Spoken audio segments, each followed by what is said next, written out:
Good evening, students. We are studying here geography for class 9, and this is the chapter number 5. Actually, this is the revision session for us, right? And the chapter name is here natural vegetation and wildlife, right? So इसके पहले हमने इस chapter को बहुत detail में cover किया है, फिर भी इसका रिवीजन लेना बहुत ज़रूरी है ताकि जिन लोगों ने क्लास मिस कर दी है या जिन लोगों ने क्लास की तो है लेकिन पूरा अटेंशन नहीं दे पाए और उसके कारण कुछ कॉन्सेप्ट अगर आपके मिस हो गई होंगी तो इस रिवीजन सेशन में वो सभी क्या हो जाएगी यहाँ पे कवर हो जाएंगी। तो शुरू करते हैं। एक्चुअली हम सबसे पहले इस चैप्टर में जानने की कोशिश करेंगे कि नेचुरल वेजिटेशन क्या होता है और उसके बाद में हम वाइल्ड लाइफ को स्टडी करेंगे, राइट। सो सबसे पहले जो इस चैप्टर का इंट्रोडक्शन दिया है, तो इस इंट्रोडक्शन में आपसे ये जानने की कोशिश की है कि आप आपके सराउंडिंग को किस तरह से ऑब्जर्व करते हो, और जब आप आपके सराउंडिंग को ऑब्जर्व करते हो तो उस सराउंडिंग में कौन कौन सी लिविंग थिंग्स आप आपके आजू बाजू में देखते हो, right.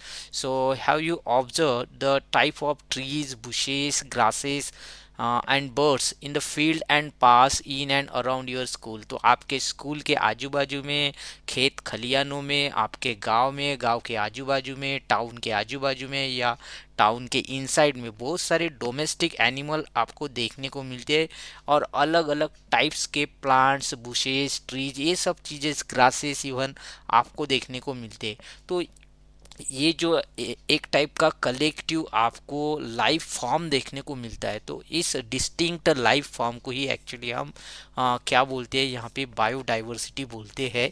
So India being a vast country, जैसे आपको पता ही है कि इंडिया का जो एरिया है वो काफ़ी बड़ा है। पूरे वर्ल्ड में हम 7th पोजीशन पे रैंक करते हैं एरिया के मामले में, और इंडिया के इनसाइड में देखो किस तरह से नॉर्थ साइड में माउंटेन रेंज है हिमालय की, राइट, जहाँ पे आपको स्नो कवर्ड ग्लेशियर्स मिलते हैं। उसके साथ पेरिनियल्स रिवर्स, गंगा है, ब्रह्मपुत्र है, और भी दूसरी रिवर्स है। जैसे नीचे उतरते हो आप तो तेराई का रीजन शुरू हो जाता है, उसके थोड़े नीचे आते हो आप तो गंगा प्लेन्स बहुत बड़े देखने को मिलते हैं जो काफ़ी फर्टाइल होते हैं, जो अलग जिसके कारण वहाँ पे अलग टाइप का आपको एग्रीकल्चर डेवलप देखने को मिलता है। सेंट्रल हाईलैंड की अगर बात करते हो तो सेंट्रल हाईलैंड से निकलने वाली जो रिवर होती है वो मैक्सिमम आपकी सीजनल होती है। इसके अलावा प्लेटू रीजन में अगर देखोगे तो बहुत ज़्यादा वहाँ पे आपको फॉरेस्ट के साथ में बाकी मिनरल्स भी देखने को मिलते हैं। तो अकॉर्डिंग टू दैट सरकमटेंसेस वो एरिया वहाँ का डेवलप है और वहाँ का नेचुरल वेजिटेशन है, और वहाँ पे आपको उसी सरकमटेंसेस में सर्वाइवल करने वाली वाइल्ड लाइफ भी देखने को मिलती है। अगर आप पेनिसुलर एरिया में जाते हो इंडिया के, तो तीनों साइड से वाटर बॉडी है। आपकी ईस्टर्न कोस्ट लाइन में आपका बे ऑफ बंगाल है, तो वेस्टर्न कोस्ट लाइन में आपका अरेबिक सी है, तो साउथ में आपको इंडियन ओशन देखने को मिलता है। तो पूरा जो आपकी लैंड है इंडिया की, तीनों साइड से वाटर से लॉक की गई है, मतलब मरीन बॉर्डर है। मरीन बॉर्डर है मतलब बहुत ज़्यादा एक्वेटिक लाइफ है, एक्वेटिक वैरायटीज़ है, फिशेस की वैरायटीज़ है, सी फूड की वैरायटीज़ है in the form of various plants वहाँ पे क्या होते हैं, ग्रो होते हैं, और उसी टाइप का natural vegetation and wild life आपको उन पर्टिकुलर एरिया में देखने को मिलता है। इसके अलावा अगर इनसाइड लैंड इनसाइड में आप देखते हो तो कर्नाटका, तमिलनाडु, आंध्रा, महाराष्ट्र, मध्य प्रदेश, ये जो स्टेट्स है तो यहाँ की भी ज्योग्राफी थोड़ी डिफरेंट डिफरेंट ज्योग्राफी है। तो उसके अकॉर्डिंग यहाँ पे आपको अलग अलग फॉरेस्ट देखने को मिलते हैं। कहीं पे आपको वेस्टर्न घाट में या ईस्टर्न कोस्ट लाइन में rain forest, evergreen rain forest देखने को मिलते हैं। तो आपको पेनिसुलर रीजन में आपको मैक्सिमम पोर्शन में डिसिडियस, मॉइस्ट और कुछ आपको ड्राई फॉरेस्ट देखने को मिलते हैं। वहीं पे हम नॉर्थ ईस्ट की अगर बात करते हैं तो वहाँ पे आपको एवरग्रीन और रेन फॉरेस्ट देखने को मिलते हैं। तो जहाँ पे हम यूपी, बिहार, पंजाब, हरियाणा वाले प्लेन की जब बात करते हैं तो वहाँ पे आपको डिसिडियस ड्राई फॉरेस्ट देखने को मिलते हैं। तो हमारे यहाँ पे थार डेजर्ट भी है, तो थार डेजर्ट वाले एरिया में और गुजरात वाले एरिया में आपको क्या देखने को मिलता है, वहाँ पे एक्चुअली थॉर्न फॉरेस्ट देखने को मिलता है।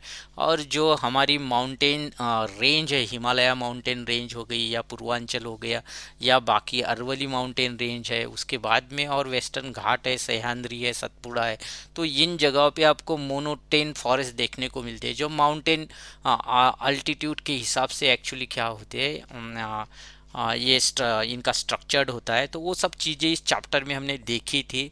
तो अभी समझेंगे हम यहाँ पे कि अभी ओवरऑल तो देख लिया हमने कि जो इंडिया है, तो इंडिया काफ़ी ज़्यादा डाइवर्स है, राइट।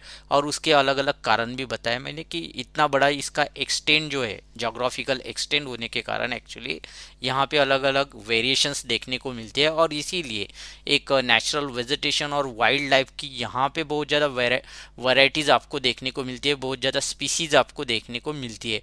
और इसी कारण जो भी चीज़ें अभी तक मैंने बताई आपको, इसको अगर अच्छी तरह से कलेक्टिवली जोड़ लेते हो तो आपको ये बताने में मतलब कोई मतलब ज़्यादा एफर्ट नहीं लेने होंगे कि ये जो इंडिया है, our country, right, is one of the 12 mega biodiversity countries of the world. This is one of the very important information is here कि इंडिया पूरे दुनिया में एक 12th नंबर की मेगा बायोडाइवर्सिटी। अब ये मेगा बायोडाइवर्सिटी वाला कॉन्सेप्ट क्या है ये आपको समझना है। जहाँ तक मैंने आपको समझाया कि बायोडाइवर्सिटी का क्या होता है एक्चुअली, अभी थोड़ा सा मैं कॉन्सेप्ट के ऊपर में फोकस कर रहा हूँ यहाँ पे, तो आप इसको नोट भी करके रख सकते हो, ठीक है। अ वैरायटी ऑफ लाइफ फॉर्म, मतलब जहाँ जहाँ पे लाइफ है, मतलब जीवन है, तो एक जीवन जो होता है वो ग्रास के फॉर्म में भी होता है। देखो ग्रास अपने आप ग्रो होता है, मतलब जीवन होता है उसमें, लाइफ, लाइक ये लिविंग थिंग हो गई। पेड़ हो गए, पौधे हो गए, छोटे छोटे बुशेस हो गए, ट्रीज है, प्लांट है, ये सब अपने आप ग्रो होते हैं ऑटोमेटिकली, राइट। ये खुद का खाना बनाते हैं, तो ये लिविंग थिंग्स होती है एक्चुअली। लेकिन ग्रास जो है वो ट्री जैसा नहीं होता है, और ट्री जो होता है वो बुशेज जैसा नहीं होता है, तो ये कुछ अलग फॉर्म के होते हैं। वैसे ही एनिमल्स है, अलग अलग टाइप के, कुछ डोमेस्टिक एनिमल्स है जिसमें डॉग है, कैट है, हॉर्सेस है, राइट, बुल है, काऊ है, बफेलो है। देखो इनकी जो मतलब फिजिक्स होती है, इनकी जो ज्योमेट्री होती है, उनका शेप एंड साइज होता है, सब डिफरेंट डिफरेंट होते हैं, राइट। और इनका जो फूड होता है वो भी थोड़ा डिफरेंट डिफरेंट होता है। इसके अलावा कुछ फॉरेस्ट में जो वाइल्ड लाइफ देखने को मिलती है, टाइगर है, जिराफ है, लॉयन है, राइट, या तो फिर इंसेक्ट वगैरह है, या स्क्वायरल्स है, मंकी है, या चीता है, या लेपर्ड है, या बाकी बर्ड्स की कैटेगरी है, या वल्चर्स है। तो देखो इन सभी का जो फूड है, फूड अलग है। दूसरी बात, इनकी जो इनका जो शेप है ये अलग है, कलर अलग है, इंटरनल एक्सटर्नल बिहेवियर, ये सब चीज़ें अलग होती है। लेकिन ये सभी चीज़ें लिविंग थिंग्स में आती है। लेकिन इसमें खास एक बात है ऑब्जर्व करने वाली, कि ये एक फूड चेन के थ्रू ये इंटरनल क्या होते हैं एक्चुअली, इंटर रिलेटेड होते हैं। एक फूड चेन में ये सब चीज़ें क्या होती है, एक सीक्वेंस में चलती है। जैसे मान के चलो कि जहाँ पे इंसेक्ट्स होते हैं, तो इंसेक्ट के ऊपर में बर्ड्स जो होते हैं वो सर्वाइवल करते हैं। बर्ड्स के ऊपर में जनरली स्क्वायरल्स वगैरह जो होते हैं वो सर्वाइवल कर लेते हैं। और ये स्क्वायरल्स के ऊपर में वगैरह वल्चर्स जो होते हैं ये सर्वाइव करते हैं। तो ये एक फूड चेन हो गई। इसके अलावा दूसरी भी फूड चेन हम बोल सकते हैं, जैसे ग्रास को खाने वाले या ट्रीज के ऊपर में डिपेंड होने वाले डियर होते हैं जंगल में, राइट। और डियर के ऊपर में लियोपार्ड लेपर्ड हो गए, या फिर टाइगर हो गए, या लॉयन हो गए, इस तरह से कुछ एनिमल्स क्या होते हैं, डिपेंड होते हैं। तो ये एक दूसरी फूड चेन हो गई। तीसरी फूड चेन हम ये भी बोल सकते हैं कि ट्रीज या ग्रास के ऊपर में ये जो जिराफ जैसे जो एनिमल्स होते हैं, जो शेप एंड साइज में बहुत बड़े होते हैं, या एलिफेंट्स होते हैं, या आपका हिपोपोटामस होता है, राइट। तो ये डिपेंड होते हैं। और इसके ऊपर में जंगल में जो और ज़्यादा फियर्स एनिमल होते हैं जैसे लॉयन, टाइगर वगैरह, ये इसके ऊपर में डिपेंड। अगर कलेक्टिवली इन सभी फूड चेन को अगर हम क्या कर दे, कलेक्ट करके अगर बोले, तो ये यहाँ पे वेब, फूड वेब क्रिएट होते हुए आपको देखने को मिलता है, राइट। तो ये जो लाइफ फॉर्म अभी तक हमने डिस्कस किया, insect, bird, squirrel, vulture, grass, trees, deer, leopard, tiger, lion, trees, grasses, giraffe, hippopotamus, right, या एलिफेंट, लॉयन, तो जिस तरह से ये हमने डिस्कस करने की कोशिश की है, और ये सब एक पर्टिकुलर सराउंडिंग में, पर्टिकुलर रीजन में जब देखने को मिलता है, और इसमें अलग अलग वेरिएशंस है, तो इसको कलेक्टिवली हम क्या बोल सकते हैं, इस टर्म को बायोडाइवर्सिटी बोल सकते हैं। So I repeat again, biodiversity में क्या होता है, it's a variety of life forms, it's a variety of life form found in a particular region. एक पर्टिकुलर रीजन में जब अलग अलग टाइप का लाइफ फॉर्म्स आपको देखने को मिलता है, तो ऐसे रीजन को हम बायोडाइवर्सिटी बोलते हैं। जनरली अगर पूरे अर्थ की मैं यहाँ पे बात करूँ तो 1.7 to 1.8 million organism, I repeat again, पूरे अर्थ की अगर मैं बात करूँ तो on the earth 1.7 to 1.8 millions organism are present. हमारे अर्थ पे 1.7 टू 1.8 मिलियन ऑर्गेनिज्म आज की डेट में एग्जिस्ट करते हैं। तो इसमें से बहुत सारे माइक्रोस्कोपिक भी होते हैं, कुछ नॉन माइक्रोस्कोपिक होते हैं, जो अभी मैंने एग्जांपल दिए वो सब नॉन माइक्रोस्कोपिक है, उसको हम नेकेड आइज से देख सकते हैं। इनमें से मैक्सिमम एनिमल्स को आपने जंगलों में देखा है, अलग अलग जगह पे देखा है। लेकिन जो माइक्रोस्कोपिक होते हैं तो इसमें भी लाखों मतलब ऐसे ऑर्गेनिजम्स आते हैं, बैक्टीरिया है, वायरसेस है, जिनको हम देख नहीं पाते हैं हमारे नेकेड आइज से, राइट।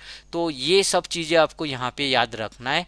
और पहले से ही मैंने बताया कि जब हम डिफरेंट लाइफ फॉर्म की बात करते हैं तो ये ऑर्गेनिज्म क्या होते हैं एक्चुअली, उनके शेप में, साइज में, कलर में, पैटर्न में, इंटरनल हो या एक्सटर्नल उनका स्ट्रक्चर हो, या इनका हैबिटेट हो, कहाँ पे ये रहते हैं, या इनकी जो न्यूट्रिशनल वैल्यू होती है, न्यूट्रिशन लेने की जो प्रोसेस होती है, या इनकी जो अलग अलग बिहेवियर होते हैं, या इनका जो एक्सटर्नल अपीयरेंस होता है, इसमें एक एक दूसरे से क्या होते हैं, डिफरेंट होते हैं। और ये बहुत अच्छी तरह से आप याद रख सकते हो। लेकिन इसके बावजूद ये सभी जो ऑर्गेनिजम्स है कहीं ना कहीं पे एक फूड वेब में आपको देखने को मिलते हैं, जो एक कॉम्प्लेक्स फूड चेन होती है, एक दूसरे के ऊपर में डिपेंड होते हैं। इसीलिए हम बोल सकते हैं कि they all are interrelated, they all are interrelated. I hope कि ये बायोडाइवर्सिटी वाला कॉन्सेप्ट आपके समझ में आया हो। अभी हम डिस्कस करेंगे यहाँ पे कि मेगा बायोडाइवर्सिटी क्या होती है। एक्चुअली ये मेगा बायोडाइवर्सिटी का जो स्टेटस होता है वह उन कंट्रीज़ को, उन रीजन्स को दिया जाता है जहाँ पे generally endemic species more than 5000 आपको देखने को मिलती है। और वो रीजन या वो कंट्री एक्चुअली मरीन इकोसिस्टम से क्या होना चाहिए, रिच होना चाहिए। तो ये फैक्ट है एक्चुअली यहाँ पे, और आपको याद रखना है, बहुत ही इम्पोर्टेंट फैक्ट है। तो वर्ल्ड में एक ऑर्गेनाइजेशन है जिसका नेम है कंजर्वेशन इंटरनेशनल ऑर्गेनाइजेशन।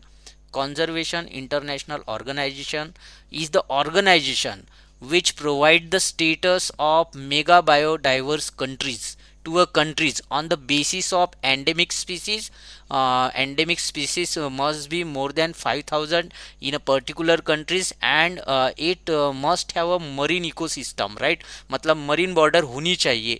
तो ये जो ऑर्गेनाइजेशन है ये 1987 में इस्टेब्लिश किया गया था यूएसए में, ये भी फैक्ट आपको याद रखना है।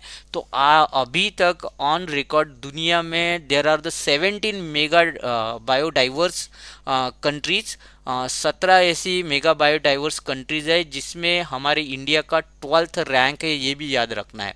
तो मैं यहाँ पे आपको कंट्रीज़ के नेम बता दूँ ताकि आप इसको नोट कर लीजिए। तो अल्फ़ाबेटिकल ऑर्डर में ही सही मैं बता रहा हूँ आपको, आप नोट कीजिए। फर्स्ट ऑस्ट्रेलिया, ऑस्ट्रेलिया पता ही है आपको, इंडिया के नीचे अगर वर्ल्ड मैप में देखते हो इंडियन ओशन में नीचे साउथ ईस्ट वर्ड इसका आपको देखने को मिलता है ये। उसके बाद में ब्राज़ील देखिए, तो ब्राज़ील कहाँ पे आता है, साउथ अमेरिका कॉन्टिनेंट में आता है। उसके बाद में चाइना इंडिया के ऊपर में है, नॉर्थ में। उसके बाद में कोलंबिया, कोलंबिया पता ही है आपको कहाँ पे है, ये कहाँ पे आएगा आपका, नॉर्थ अमेरिका कॉन्टिनेंट में आएगा ब्राज़ील। साउथ अमेरिका कॉन्टिनेंट में आता है ब्राज़ील, ओके। कांगो अफ्रीका में आएगा। इक्वाडोर, उसके बाद में कांगो के बाद में मैंने इक्वाडोर बोला आपको। इंडिया, इंडिया के बाद में इंडोनेशिया, इंडोनेशिया के बाद में Madagascar, Malaysia, Papua New Guinea, Peru, Philippines, south Africa, United state of America, और लास्ट में वेनेजुला। तो ये अल्फ़ाबेटिकल ऑर्डर में मैंने इसका सीक्वेंस बताया। जरूरी नहीं है कि ये इनकी रैंक है करके, लेकिन इनमें मैंने आपको इंडिया के बारे में बोल दिया है कि इंडिया 12th पोजीशन पे क्या करता है, यहाँ पे रैंक करता है। तो अभी इंडिया 12th पोजीशन पे रैंक करता है, तो क्यों करता है, तो इसका भी कुछ डेटा आपको आपके एनसीईआरटी के बुक्स में दे के रखा है, और उस डेटा को आपको यहाँ पे क्या करना होगा, समझना होगा, राइट। सो हम उस डेटा को यहाँ पे डिस्कस करेंगे, और बाद में फिर ये जो मेगा बायोडाइवर्सिटी हमारी कंट्री है, इसका जो स्टेटस हमको मिला है, तो यहाँ पे जो डिस्टिंक्ट वेजिटेशन और वाइल्ड लाइफ देखने को मिलती है, तो उसके कारण कौन से, वो भी हम डिस्कस करेंगे, राइट। सो सबसे पहले हम बात करेंगे यहाँ पे कि with about 47,000 plant species India occupies 10th place in the world and 4th in Asia in a plant diversity. बहुत ही इंपॉर्टेंट एस्पेक्ट है कि हमारे इंडिया में मोर देन 47,000 प्लांट की स्पीसीज देखने को मिलती है, और इसी के कारण हमारी इंडिया को एक्चुअली मेगा बायोडाइवर्सिटी का स्टेटस दिया हुआ है। 5,000 स्पीसीज एक्चुअली होनी चाहिए, लेकिन यहाँ पे तो बहुत ज़्यादा है। इनमें से कुछ 2 4 10 15 आपको स्पीसीज शायद पता होंगी, लेकिन 47,000 प्लांट स्पीसीज का मतलब क्या हो गया, बहुत ज़्यादा हो गया, राइट। सो और ये जो नंबर्स है 47,000 प्लांट स्पीसीज, तो इस नंबर की अगर पूरी एशिया की हम कंपैरिजन करते, तो एशिया में हमारी जो कंट्री है वो 4th रैंक पे है। कितने रैंक पे है, 4th रैंक में। और एशिया में अगर 4th रैंक पे है, तो इस पे बहुत बड़ी बात नहीं है कि हमारा एरिया भी वैसे बहुत बड़ा है। पूरे वर्ल्ड में हम 7th नंबर पे आते हैं एरिया के मामले में, right. So there are about 15,000 flowering plants in India which account for 6% in the world total number of flowering plant, right. तो हमारे इंडिया में जो फ्लावरिंग प्लांट होते हैं, मतलब ऐसे प्लांट जिनको फ्लावर्स आते हैं, तो उनकी 15,000 15,000 से भी ज़्यादा की यहाँ पे क्या है, स्पीसीज देखने को मिलती है। और पूरे वर्ल्ड के साथ में अगर कंपैरिजन करते हो, मतलब आप मान के चलते हो कि पूरे वर्ल्ड में अगर मान लो कि 100 प्लांट की स्पीसीज ऐसी है जो फ्लावरिंग है, तो उसमें से जो 6 प्लांट है वो इंडिया में देखने को मिलते हैं। तो इसी को बोलते हैं परसेंटेज में कैलकुलेट करना, right. So the country has many non-flowering plants such as ferns, algae and fungi, right। तो कुछ नॉन फ्लावरिंग प्लांट्स के बारे में भी बोला गया है, जिसमें हमारी इंडिया में आपको फर्न्स देखने को मिलते हैं, अलगी देखने को मिलते हैं, और फंजाई भी देखने को मिलते हैं। देखो आगे जाके ये अलगी और फंजाई को हम पढ़ने वाले हैं, क्योंकि अलगी और फंजाई जब सिम्बायोसिस एसोसिएशन करते हैं ना, तो वो लाइकेंस को प्रोड्यूस करते हैं। और लाइकेंस पता ही है आपको, ये एक बायोटिक इंडिकेटर होता है, जो कि आगे हम देखेंगे इसको। India also has approximately 90,000 species of animal. It's a huge number. देखो इंडिया में अप्रॉक्सीमेटली बोला गया है कि 90,000, लगभग 90,000 स्पीसीज जो है वो एनिमल की देखने को मिलती है। As a rich variety of fish, इसमें बहुत ज़्यादा फिश की अलग अलग बहुत अच्छी न्यूट्रियस क्वालिटी की फिश इसमें इन्वॉल्व है। It's a fresh and marine water, तो फ्रेश और मरीन वाटर के सोर्सेज भी बहुत है हमारी इंडिया में। हमारी इंडिया में जैसे पेरिनियल रिवर्स है, हमारी इंडिया में सीजनल रिवर्स है, बड़े बड़े लेक है, रिजर्वायर्स है, पॉन्ड्स है, इसके अलावा मरीन बॉर्डर है हमारे पास में। तो इसीलिए यहाँ पे फिशिंग इंडस्ट्री बहुत ज़्यादा ज़बरदस्त है इंडिया में, राइट। और काफ़ी ज़्यादा फिशेज को हम एक्सपोर्ट भी करते हैं। सो natural vegetations refers to a plant community which has grown naturally without human aid and has been left undisturbed by humans for a long time. तो देखो यहाँ पे कुछ और कॉन्सेप्ट को एलेबोरेट करने की कोशिश की गई है। यहाँ पे नेचुरल वेजिटेशन का जो टर्म्स है, तो इसका सीधा सीधा मतलब इस कॉन्सेप्ट से होता है, प्लांट से होता है। जो भी हमारे सराउंडिंग में हम प्लांट्स, नेचुरल प्लांट्स को क्या करते हैं, ऑब्जर्व करते हैं, प्लांट को देखते हैं, प्लांट के अलग अलग वैरायटीज़ को देखते हैं। तो यहाँ पे प्लांट कम्युनिटी को बोला गया है। Plant community which has grown naturally, जो अपने आप नेचुरली ग्रो होते हैं। देखो जो फॉरेस्ट होते हैं, तो फॉरेस्ट में जाके हम प्लांटेशन थोड़ी ना करते हैं, हम जाके वहाँ पे बीज नहीं लगाते, बाद में जर्मिनेशन नहीं होता है, जाके हम उसको वाटर नहीं देते, कभी पेस्टिसाइड नहीं देते, कभी फर्टिलाइज़र नहीं देते, फिर भी फॉरेस्ट क्या होता है, अपने आप ग्रो होता है। तो ये अपने आप ग्रो होने वाला जो ट्रीज़ और प्लांट का जो एक सिस्टम होता है, कम्युनिटी होता है, जो डिस्टिंक्ट होता है, तो इसको एक्चुअली हम नेचुरल वेजिटेशन बोलते हैं। यहाँ पे बोला गया है कि विदाउट ह्यूमन एड, कि उसमें कोई किसी भी तरह का जो ह्यूमन की उसमें मदद नहीं होती है या ह्यूमन का उसमें इंटरफेरेंस नहीं होता है, हैज़ बीन लेफ्ट अनडिस्टर्ब्ड। और ये बिल्कुल भी यहाँ पे कोई छेड़छाड़ नहीं होती है। जैसे डेंस फॉरेस्ट देखो, ऐसे भी फॉरेस्ट होते हैं कि फॉरेस्ट के अंदर में आज तक हम लोग बहुत सारे डेंस फॉरेस्ट में गए भी नहीं है, तो वहाँ का जो वेजिटेशन होता है वो अनडिस्टर्ब्ड होता है, ये भी याद रखना है आपको। So this is term as the virgin vegetation. और जहाँ तक हम बात करते हैं कि ऐसा नेचुरल वेजिटेशन जिसको अभी तक हम लोगों ने डिस्टर्ब नहीं किया है, जिसको अभी तक हम लोगों ने छेड़ा नहीं है। अभी डिस्टर्ब करना, छेड़ना, ये बात क्या है, इसको समझ लेते हैं थोड़ा सा। कि जहाँ पे हमने अभी तक उस फॉरेस्ट में जाके रोड नहीं बनाया है, राइट, जिस एरिया में, वहाँ पे हमने ह्यूमन सेटलमेंट नहीं बनाए, घर नहीं बनाए, रेलवे स्टेशन नहीं बनाए, एयरपोर्ट नहीं बनाए, या बस स्टॉप नहीं बनाए, या बड़ी बड़ी बिल्डिंग्स नहीं बनाए, या किसी फैक्ट्री को वहाँ पे लगाया नहीं।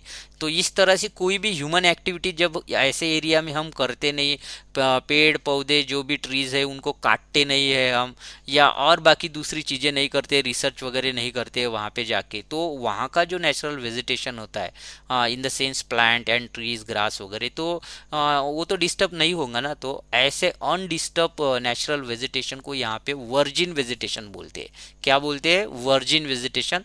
या ये एग्जाम के लिए काफ़ी इंपॉर्टेंट है, इसको याद रखने की कोशिश कीजिए आप, ठीक है। So thus cultivated crops and fruits orchard from part of vegetation but not natural vegetation, right.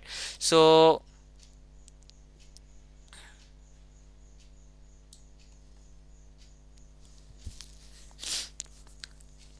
यहाँ पे एक आपको कॉन्सेप्ट पूछा गया है कि do you know the virgin vegetation. Virgin vegetation क्या होता है, इसके बारे में आपको पूछा गया है। Which are purely Indian are known as endemic. देखो, एंडेमिक स्पीसीज के बारे में आपको पूछा जाता है, एंडेमिक या इंडिजिनियस। तो इंडिजिनियस या एंडेमिक स्पीसीज वो स्पीसीज होती है जो हमारी इंडिया की है। इंडिया की जो बॉर्डर है, बॉर्डर के अंदर पहले से ही नेचुरली जो ट्रीज प्लांट की जो स्पीसीज है, बुशेस की या ग्रासेस की, जो नेचुरली ग्रो हुई है और सर्वाइवल कर रही है, तो ऐसे और वो भी थाउजेंड्स ऑफ ईयर्स से यही की वो स्पीसीज है। तो ऐसे स्पीसीज को हम यहाँ पे क्या बोलेंगे? इंडियन स्पीसीज बोलेंगे, जिसको हम एंडेमिक या इंडिजिनियस स्पीसीज बोलते हैं। ये कॉन्सेप्ट जो काफ़ी इंपॉर्टेंट है, आपको याद रखना है, राइट। ये एक दूसरी स्पीसीज होती है, उसको हम एलियन स्पीसीज बोलते हैं। तो एलियन स्पीसीज में क्या होता है एक्चुअली, जो विदेशी या दूसरे बाहर कंट्री की जो प्लांट ट्रीज की जो स्पीसीज होती है उसको ग्रो किया जाता है। जैसे कि देखो, पहले जब इंडिया आज़ाद हुआ था, तो आज़ाद होने के बाद में उतने संसाधन, उतने कैपिटल्स, उतनी एसेट्स वगैरह इंडियन गवर्नमेंट के पास में न होने के कारण एक्चुअली हमारे यहाँ पे बहुत ज़्यादा पावर्टी थी, और बहुत सारे लोग भूखे मर रहे थे। तो लोगों के जो फूड की नीड है उसको सेटिस्फाई करने के लिए गवर्नमेंट ऑफ इंडिया ने क्या किया, जैसे यूएसए से वगैरह बाकी जो दूसरी इंपॉर्टेंट कंट्रीज़ है, तो उनसे वीट जो है, तो वीट को इंपोर्ट किया, गेहूं को इंपोर्ट किया। तो उस गेहूं को अगर आप आपके पेरेंट्स को पूछोगे तो मिलो बोलते हैं एक्चुअली। तो उस गेहूं के साथ में ये जो कांग्रेस ग्रास दिखता है ना, जो रोड के साइड में हर जगह पे दिखता है आज आपको, तो उसके जो सीड्स है उस गेहूं में आए थे।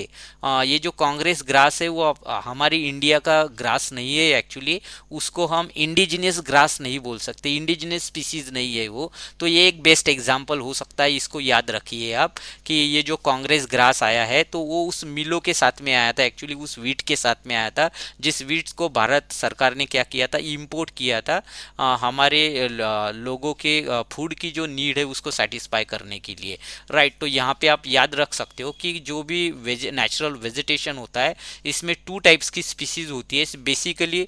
जो इंडियन है, प्योरली इंडियन है, उसको हम एंडेमिक या इंडिजिनियस बोलते हैं। और जो बाहर से आई है, विदेशी है, राइट, जो इंडिया की नहीं है लेकिन अभी इंडिया में देखी जाती है, तो उसको हम एलियन स्पीसीज बोलते हैं। ये भी बात यहाँ पे आपको याद रखना है। सो नेक्स्ट थिंग हम यहाँ पे देखेंगे कि फ्लोरा और फोना का कॉन्सेप्ट क्या होता है। The term flora is use to denote plants of particular region और पीरियड। देखो यहाँ पे जो वर्ड आया अ पर्टिकुलर रीजन और पीरियड, एक पर्टिकुलर समय में पर्टिकुलर रीजन में जब हम स्टडी करते हैं और वहाँ पे जो हम प्लांट ग्रास ट्रीज की स्टडी करते हैं तो उसको एक्चुअली यहाँ पे फ्लोरा बोलते हैं। क्या बोलते हैं? फ्लोरा। पर्टिकुलर रीजन की जब पर्टिकुलर टाइम में पर्टिकुलर समय में हम क्या करते हैं? स्टडी करते हैं। उस स्टडी में देखते हैं कि इस एरिया में कितनी वैरायटीज़ के प्लांट है, कितनी वैरायटीज़ के ट्रीज है, कितने वैरायटी के बुशेस है, कितने वैरायटी के स्कर्ब है, शर्ब है या ग्रास है, तो उसको कुल मिला के हम फ्लोरा बोलते हैं। Similarly the species of animals, जब हम इसी पर्टिकुलर एरिया में पर्टिकुलर टाइम में जब एनिमल्स को काउंट करते हैं, एनिमल्स की स्टडी करते हैं और देखते हैं कि कौन कौन से वैरायटी के एनिमल, किस किस टाइप के एनिमल्स यहाँ पे है, तो उस स्टडी को हम यहाँ उस एनिमल की स्टडी को यहाँ पे हम फोना बोलते हैं। यहाँ पे स्टडी वर्ड लगा रहा हूँ मैं समझने के लिए, एक्चुअली स्टडी का कोई मतलब नहीं। यहाँ पे एनिमल्स दैट इज फोना, प्लांट्स दैट इज फ्लोरा, ऐसे याद रखना है आपको, right. So this huge diversity in flora and fauna. अभी देखो, अब तक हम प्लांट एनिमल ये बोल रहे थे, अभी क्या बोलेंगे हम? प्लांट को फ्लोरा बोलेंगे और एनिमल को हम फोना बोलेंगे, right. So this huge diversity, तो ये इतनी बड़ी जो डाइवर्सिटी भिन्नता हमको देखने को मिलती है किस चीज़ में? फ्लोरा और फोना में। तो फ्लोरा और फोना का जो किंगडम है, जो एक साम्राज्य है, right, is due to the following factor. तो इसमें अलग अलग वो फैक्टर कौन से हैं जिसके कारण आपको ये सब चीज़ें देखने को मिलती है? तो इसमें बेसिकली आपका पहला फैक्टर तो आएगा रिलीफ में, जैसे लैंड है और दूसरा है सॉइल है। लैंड और सॉइल इसमें बेसिकली आएगा। तो लैंड देखो, जब लैंड की हम बात करते हैं ना, तो लैंड हम टू टाइप्स की लैंड बेसिकली हमारे देश में देखने को मिलती है आपको। पहला तो अनड्यूलेटिंग एंड रफ टेरेन होता है और दूसरा जो होता है वो फर्टाइल लैंड होता है, राइट। तो जहाँ पे अनड्यूलेटिंग एंड रफ टेरेन की बात करते हैं, तो अनड्यूलेटिंग का मतलब देखो, ऐसी लैंड जहाँ पे स्लोप बहुत ज़्यादा होते हैं, ढलान होते हैं, और जहाँ का जो सरफेस होता है ना वो इरेगुलर होता है, रेगुलर नहीं होता है। तो ऐसे लैंड को हम अनड्यूलेटिंग एंड रफ टेरेन्स बोलते हैं, राइट। तो ऐसे जगहों पे एक्चुअली आपको फॉरेस्ट की डेंसिटी बहुत ज़्यादा देखने को मिलती है, ग्रासलैंड की डेंसिटी बहुत ज़्यादा देखने को मिलती है आपको, मतलब प्लांट ट्रीज का यहाँ पे कवर होता है। तो तो होगा क्या, जहाँ पे प्लांट ट्रीज का कवर होगा, ग्रासलैंड होंगे, तो वहाँ पे एनिमल की संख्या भी ज़्यादा होगी, मतलब वाइल्ड एनिमल भी उस कैटेगरी का देखने को मिलेगा। वहाँ पे आपको लॉयन देखने को मिल जाएंगे, ऐसे जगह पे आपको टाइगर देखने को मिल जाएंगे। अगर लॉयन टाइगर है सर्वाइवल कर रहे, तो उनका खाना होने वाले जो डियर है या बाकी जिराफ है या बाकी जो दूसरे शीप्स वगैरह है या गोट्स वगैरह है, जंगली ऐस है, हॉर्सेस है, या बाकी दूसरे जो जानवर है, इसमें बर्ड्स की कैटेगरी आ गई, फिर इंसेक्ट की कैटेगरी आ गई। इसमें सभी टाइप्स के आपको वाइल्ड एनिमल्स, वाइल्ड हैबिटेट यहाँ पे देखने को मिलता है। और जहाँ तक हम फर्टाइल लैंड की बात करते हैं, तो फर्टाइल लैंड में होता क्या है, एक्चुअली प्लेन एरिया होता है, काफ़ी फर्टाइल सॉइल होती है वहाँ पे, और रेगुलर एक फ्लैट सरफेस होता है। तो जहाँ पे ह्यूमन सेटलमेंट बहुत ज़्यादा होती है और एग्रीकल्चर बहुत अच्छा डेवलप होता है, तो उस सरकमटेंसेस में सर्वाइवल करने वाला वहाँ पे आपको वाइल्ड लाइफ भी देखने को मिलता है। हाँ, वहाँ पे फॉरेस्ट तो नहीं होते, फॉरेस्ट को क्लियर करके एक्चुअली यहाँ पे एग्रीकल्चर किया जाता है, तो वाइल्ड लाइफ की बात नहीं करूँगा। फिर भी एक डोमेस्टिक लाइफ तो देखने को मिलती है आपको। तो चलो इस टॉपिक को थोड़ा सा बुक में से भी देख लेते हैं हम। So land affects the natural vegetation directly and indirectly. तो इस पॉइंट से आप लोग अब तक जो पढ़ा है तो उससे एग्री करना होगा आपको कि ये जो लैंड फैक्टर है वो नेचुरल वेजिटेशन को डायरेक्टली और इनडायरेक्टली हमेशा क्या करता है, इफेक्ट करता है। क्योंकि जो लैंड का जो हिस्सा होता है, तो मान लो कि जहाँ पे टेरेन है, हिली एरिया है, माउंटेनियस एरिया है, तो वहाँ पे अपने आप फॉरेस्ट क्या हो जाते हैं, डेवलप हो जाते हैं। और इसीलिए वहाँ पे प्लांट की, ट्रीज़ की या बाकी दूसरे भी स्पीसीज़ है, तो उनकी बहुत ज़्यादा डाइवर्सिटी देखने को मिलती है, वैरायटीज़ देखने को मिलती है। और ये जो एरिया होता है एक्चुअली वाइल्ड लाइफ के लिए एक शेल्टर जैसा होता है, घर जैसा होता है। तो वाइल्ड लाइफ के लिए यहाँ पे बहुत अच्छा एक स्कोप होता है, प्लेटफॉर्म होता है कि वो वहाँ पे अच्छी तरह से सर्वाइव करे। So do you expect the same type of vegetation in the mountainous plateau and plain areas in dry and wet region? क्या आपको ऐसे लगता है कि ये जिस टाइप का नेचुरल वेजिटेशन माउंटेन्स में होता है वैसा ही प्लेट्यू एरिया में होगा, या प्लेन एरिया में होगा, या ड्राई या वेट रीजन में होगा? तो इसका आंसर बिल्कुल नहीं है, ऐसा तो है नहीं। देखो, अगर हम ड्राई एरिया जैसे राजस्थान वाले एरिया या गुजरात वाले स्वाम्पी एरिया की बात करें, तो वहाँ पे इतने ज़्यादा डेंस फॉरेस्ट तो देखने को नहीं मिलेंगे आपको, और जिस तरह से बाकी दूसरे रेन फॉरेस्ट में जो वाइल्ड लाइफ देखने को मिलती है वो वहाँ पे नहीं देखने को मिलेगी, क्योंकि वैसे सरकमटेंसेस होते ही नहीं। वहाँ पे आपको डेजर्ट एरिया में कैमल देखने को मिलेगा, और कैमल की प्रॉपर्टी देखो कैसी होती है, डेजर्ट लाइक ही। मतलब जिस टाइप का वहाँ का क्लाइमेट है, सिचुएशन है, उसके अकॉर्डिंग कैमल नेचुरली डेवलप होता है। कैमल के बड़े बड़े लेग्स होते हैं, और बड़े बड़े लेग्स के कारण उसकी जो बॉडी होती है वो लैंड सरफेस से काफ़ी हाइट पे होती है, तो उसके कारण हीट का वगैरह उसको कोई इफेक्ट नहीं होता है, और इसीलिए वो रेगिस्तान में यानी डेजर्ट में बहुत तेज़ी से चल भी सकता है। तो उसको इसीलिए डेजर्ट की शिप बोला जाता है उसको, राइट। तो देखो, इस टाइप से क्या होता है actually, according to the circumstances of a particular region, the surviving animals और प्लांट्स और नेचुरल वेजिटेशंस एडाप्टेड देमसेल्फ, ऐसे बोल सकते हैं। ये तो डार्विन का एक रूल ही है ना। तो डार्विन क्या बोलता है एक्चुअली कि स्ट्रगल फॉर एग्जिस्टेंस की जो थेरी है वो डार्विन ने दे के रखी है कि इस दुनिया में, इस अर्थ पे या किसी भी रीजन में, अगर आपको खुद को बनाए रखना है, खुद को सरवाइव करना होगा, तो खुद के सरवाइव के लिए हमेशा स्ट्रगल करना होगा अपने से सुपीरियर स्पीसीज के साथ में, राइट। अपने से इंफीरियर स्पीसीज को हम पीछे छोड़ देते, लेकिन सुपीरियर स्पीसीज के साथ में हमको क्या करना होता है, एडवर्स कंडीशन में लड़ना होता है, और खुद को यहाँ पे सेटल करके रखना होता है, मतलब सरवाइव करना होता है। तो ये स्ट्रगल फॉर एग्जिस्टेंस वाली थेरी का ही ये आउटपुट है, तो उसको उसके साथ में जोड़ सकते हैं हम।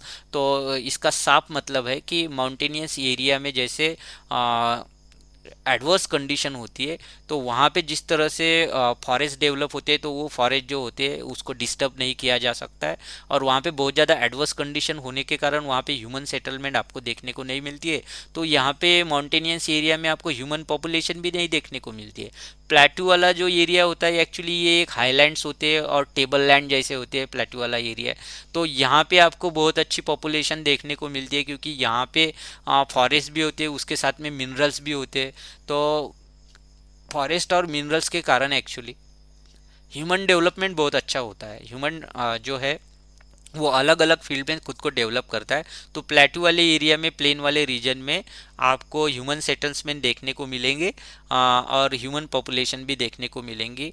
उसके साथ साथ में नेचुरल वेजिटेशन और जो वाइल्ड लाइफ की वैरायटी है वो भी देखने को मिलेंगी। लेकिन ड्राई और वेट रीजन में वहाँ के सरकमटेंसेस के अकॉर्डिंग ही आपको वो सब चीज़ें देखने को मिलेंगी। वहाँ पे आपको ज़्यादातर करके ह्यूमन पॉपुलेशन नहीं देखने को मिलती है। तो माउंटेनियस एरिया में तो ना के बराबर होती है human population. The nature of land influences the type of vegetation, जैसे मैंने बताया आपको कि जिस तरह का लैंड का स्वरूप होगा, नेचर होगा, उस तरह से वहाँ का जो जीवन होता है, लाइफ फॉर्म्स होता है, लाइफ फॉर्म होता है, वो क्या होता है, चेंज होता है। The undulating and rough terrains are areas where grassland and woodlands develop and give shelter to a variety of wildlife। तो देखो, जहाँ पे अनड्यूलेटिंग और रफ टेरेन्स होते हैं, माउंटेनियस लाइक स्ट्रक्चर होता है, ऐसे एरिया में ग्रासलैंड और वुडलैंड्स, फॉरेस्ट वगैरह क्या होते हैं, डेवलप होते हैं, और एक अपने आप में जो अलग अलग टाइप के जो वाइल्ड लाइफ होती है उनके लिए एक शेल्टर का काम करता है, राइट। तो आई होप कि ये रिलीफ में, फर्स्ट रिलीफ लैंड को हमने देखा, लैंड किस तरह से नेचुरल वेजिटेशन और वाइल्ड लाइफ को एक शेल्टर की फॉर्म में और उनको ऐसे सरकमटेंसेस में ढालने में किस तरह से मदद करती है, ये सब चीज़ें हमने यहाँ पे डिस्कस किए। इसके बाद में हम समझेंगे कि दूसरा जो रिलीफ है वो है soil relief. The soil also very over space different types of soil provide the basis for different types of vegetation. तो देखो ये काफ़ी इंपॉर्टेंट टॉपिक है। हमारे कुल इंडिया की अगर बात करें तो हमारी इंडिया में देखो जहाँ पे गंगा रिवर के प्लेन में अल्यूवल टाइप की सॉइल देखने को मिलती है। तो अगर डेक्कन प्लेटू में ब्लैक सॉइल देखने को मिलती है, रेड सॉइल देखने को मिलती है, आपको येलो सॉइल देखने को मिलती है, आपको अलग अलग टाइप की मॉन्टेनियस सॉइल देखने को मिलती है हमें। तो आपको यहाँ पे according two types of soil, तो वहाँ का जो नेचुरल वेजिटेशन है, नेचुरल वेजिटेशन मतलब अलग अलग सॉइल में अलग अलग न्यूट्रिएंट्स होते हैं, राइट, अलग अलग मिनरल्स होते हैं। तो उन न्यूट्रिएंट्स को और मिनरल्स को यूज़ करते हुए यहाँ वहाँ पे क्या होते हैं, अलग अलग टाइप का ग्रास, प्लांट, ट्रीज, बुशेस, ये सब क्या होते हैं, डेवलप होते हैं, धीरे धीरे ग्रो होते हैं, और उसी टाइप का फॉरेस्ट वहाँ पे डेवलप होता है, उसी टाइप का नेचुरल वेजिटेशन वहाँ पे डेवलप होता है। और उन ट्रीज, उस अलग अलग टाइप के ट्रीज जो है, जो प्लांट्स है या फिर बुशेस है, उनके ऊपर में जो वेजिटेरियन एक वाइल्ड लाइफ होता है वो डेवलप होता है, और उसी के ऊपर में एक्चुअली उस फूड चेन को कंटिन्यू करते हुए जो यहाँ पे फियर्स एनिमल्स होते हैं वो भी क्या होते हैं, डेवलप होते हैं। तो इसलिए हम बोल सकते हैं कि soil is the very important aspect to develop the natural vegetation and wildlife in a particular region, right? So different types of soil provide the basis for different types of vegetation। अलग अलग type के vegetation को ये provide क्या करता है, यहाँ पे बेस प्रोवाइड करता है। The sandy soil of the desert support the cactus. तो ये इसके उदाहरण है, यहाँ पे अलग अलग एग्जाम्पल दिए। अगर आप डेजर्ट सॉइल की बात करते हो या सैंडी सॉइल की बात करते हो तो यहाँ पे कैक्टस जैसे प्लांट क्या होते हैं, ग्रो होते हैं। या थॉर्नी बुशेस, ऐसे बुशेस जिनको कांटे होते हैं, कांटे वाले बुशेस ऐसे सॉइल में क्या होते हैं, जल्दी डेवलप होते हैं। और जब हम वेट सॉइल की या मार्शी सॉइल की बात करते हैं, जैसे वेट और मार्शी सॉइल जो डेल्टाइक रीजन होते हैं, जैसे हमारे देश में गंगा रिवर का डेल्टा है, ब्रह्मपुत्रा रिवर का डेल्टा है, महानदी का डेल्टा है, अगर कावेरी या फिर कृष्णा नदी का जो डेल्टा है, तो इस डेल्टाइक रीजन में आपको मैनग्रीव्स टाइप के जो फॉरेस्ट है वो देखने को मिलते हैं। तो मैनग्रीव्स ऐसा है कि ऐसे ही सिचुएशन में, ऐसे ही सॉइल में आपको देखने को मिलेंगे जहाँ पे वेट, मार्शी और डेल्टाइक सॉइल होती है, राइट। तो मार्शी सॉइल जनरली जैसे दलदल वाला जो एरिया होता है वो गुजरात का रन ऑफ कच्छ वाला जो एरिया है, या जहाँ पे ये डेजर्ट मर्ज इनटू अरेबिक सी, तो उस एरिया में काफ़ी दलदल वाला एरिया होता है। तो उस टाइप का नेचुरल वेजिटेशन वहाँ पे क्या होगा, डेवलप होगा। ऐसा नहीं है कि जहाँ पे आपको काफ़ी इग्नियस रॉक से बनने वाली जो ब्लैक सॉइल होती है वहाँ पे कुछ डिफरेंट नेचुरल वेजिटेशन होगा। तो यहाँ पे मार्शी डेल्टाइक सॉइल में डिफरेंट नेचुरल वेजिटेशन देखने को मिलेगा आपको। जैसे कि आपने सुंदरबन पढ़ा होगा, तो सुंदरबन एक्चुअली वहाँ पे सुंदरी ट्री होते हैं। तो वो गंगा नदी के जो, गंगा रिवर के जो डेल्टा एरिया है सुंदरबन, वेस्ट बंगाल में है, तो वहाँ पे सुंदरी ट्रीज के फॉरेस्ट है, राइट। द हिल स्लोप, जहाँ पे अलग अलग हिल्स है और हिल के जहाँ पे स्लोप्स देखे जाते हैं, तो उनकी जो डेप्थ है सॉइल की, वहाँ पे कोनिकल ट्रीज आपको देखने को मिलते हैं हिल स्लोप पे। अभी वो आगे देखेंगे हम जब दूसरे कॉन्सेप्ट, फॉरेस्ट वाले कॉन्सेप्ट को हम क्लियर करेंगे। तो एक्चुअली हिल और जो माउंटेनियस रेंज होती है, तो उनके स्लोप्स पे आपको जो कोनिकल ट्रीज देखने को मिलती है। तो वो क्यों देखने को मिलती है वो आगे हम डिस्कस करेंगे। अभी फिलहाल इतना तो याद रखना है कि ये जो सॉइल का पैटर्न है, तो सॉइल का पैटर्न अपने आप में जोग्राफिकली कहाँ की सॉइल कैसी है और बाकी दूसरे सरकमटेंसेस कैसे है, वहाँ पे रेनफॉल कैसा है, टेम्परेचर कैसा है, उसके ऊपर में काफ़ी क्या होता है, ये डिपेंड होता है कि वहाँ का नेचुरल वेजिटेशन कैसे होगा। कोई एक ही फैक्टर तो नहीं है। तो जैसे इसके बाद में तुरंत वाला जो दूसरा फैक्टर है वो क्लाइमेट है। तो क्लाइमेट में हम एक्चुअली डिस्कस करेंगे टेम्परेचर और फोटो पीरियड को हम सनलाइट भी बोलते हैं। तो देखिए, the character and extent of the vegetation mainly determined by the temperature along with the humidity in the air, precipitation and soil। तो देखो ये जो तीनों फैक्टर यहाँ पे तीनों फैक्टर की बात की गई है। ह्यूमिडिटी इन एयर, तो मॉइस्चर कितने ज़्यादा है एयर में, और उसके बाद में प्रेसिपिटेशन, रेनफॉल वगैरह कैसा होता है या कहीं पे स्नोफॉल होता है नहीं होता है, और वहाँ की सॉइल क्या है, तो इसके ऊपर में काफ़ी डिपेंड होता है कि उस एरिया में जो नेचुरल वेजिटेशन है, प्लांट्स है, फ्लोरा है, फोना है, तो उनकी कैरेक्टरिस्टिक क्या होंगी, उनकी शेप एंड साइज क्या होगी, उनकी हाइट क्या होंगी, उनका अपीयरेंस क्या होगा, उनका एक्सटर्नल अपीयरेंस क्या होगा, उनका बिहेवियर क्या होगा, उनकी बाकी दूसरी प्रॉपर्टीज़ क्या होंगी, कैरेक्टरिस्टिक्स क्या होंगी। तो ये काफ़ी हद तक वहाँ के टेम्परेचर के ऊपर में, वहाँ के एयर में जो ह्यूमिडिटी होती है, वहाँ पे जो प्रेसिपिटेशन होता है, रेनफॉल होता है, और सॉइल का जो पैटर्न होता है, इसके ऊपर में 101% डिपेंड होता है। तो ये बात बहुत इंपॉर्टेंट है। On the slope of the Himalaya, यहाँ पे हम एक उदाहरण डिस्कस करेंगे कि जो हिमालय माउंटेन रेंज है, तो उसका जो स्लोप है, राइट, तो ढलान वाला जो हिस्सा है, या तो फिर जो हिल्स होती है, जो हिल्स जनरली पेनिसुला रीजन में आपको देखने को मिलती है। पेनिसुला रीजन पता ही है आपका, इंडिया का वो पोर्शन जहाँ पे तीनों साइड से इंडिया को वाटर बॉडी से घेरा हुआ है, तो उसको पेनिसुला रीजन बोलते हैं। Above the height of 915 meter, तो इन हिल्स में जो 915 मीटर्स की जो हाइट की, अबव हाइट की जो हिल्स है, यहाँ पे the fall in the temperature affect the types of vegetation. तो जैसे जैसे टेम्परेचर में क्या होगी, यहाँ पे फॉल होंगी, वैसे वैसे वहाँ का जो नेचुरल वेजिटेशन है, तो यहाँ के नेचुरल वेजिटेशन में आपको डिफरेंस देखने को मिलेगा।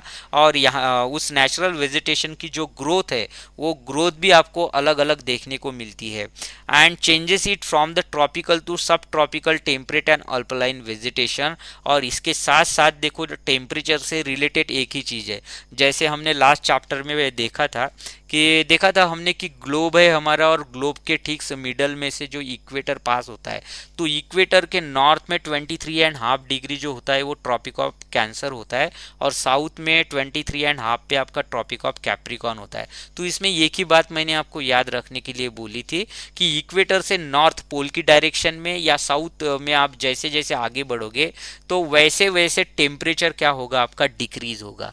तो टेम्परेचर डिक्रीज होगा, तो आपकी ये जो नेचुरल वेजिटेशन है, तो नेचुरल वेजिटेशन में भी आपको क्या देखने को मिलेगा, यहाँ पे अलग अलग वेरिएशंस देखने को मिलेगा। जैसे इक्वेटर के पास में जो फॉरेस्ट है, तो उसमें भी बहुत ज़्यादा वेरिएशंस देखने को मिलते हैं। इसके बाद में एक अल्टीट्यूड वाला भी फैक्टर है कि वो जो प्लेस है, वो जो रीजन है, वो एक्चुअली सी लेवल से कितनी ऊंचाई पे है, कितने हाइट पे है, तो ये भी काफ़ी इम्पोर्टेंट होता है यहाँ पे। तो उसके बेसिस पे वहाँ का नेचुरल वेजिटेशन की ग्रोथ कैसी है, और उसका बिहेवियर कैसा है, उसका टाइप्स कैसा है, वो सब चीज़ें हम आगे देखेंगे। लेकिन ये फैक्टर बहुत इम्पोर्टेंट है यहाँ पे कि ये इसकी ग्रोथ को कंट्रोल करने के लिए ये बहुत ही इम्पैक्ट रखता है यहाँ पे टेम्परेचर वाला फैक्टर।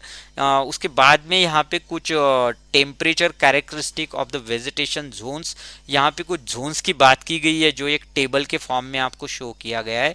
तो देखो यहाँ पे table 5.1 temperature characteristic of the vegetation zones, इसको समझना है तो यहाँ पे कुछ कॉलम्स दे के रखे। जैसे first column vegetation zone, second mean annual average temperature, तो एनुअल एवरेज टेम्परेचर दिया है। और थर्ड कॉलम में mean temperature in January, January month का एवरेज टेम्परेचर दिया है, और कुछ रिमार्क्स दिए है। तो ट्रॉपिकल रीजन मतलब इक्वेटर से ऊपर में आपको ट्रॉपिक ऑफ कैंसर तक, और नीचे ट्रॉपिक ऑफ कैप्रिकॉन तक का जो एरिया है, यहाँ पे through out the year actually 24 degree Celsius का एवरेज टेम्परेचर रहता है, और जनवरी महीने में यहाँ पे अबव 18 डिग्री सेल्सियस का टेम्परेचर रहता है।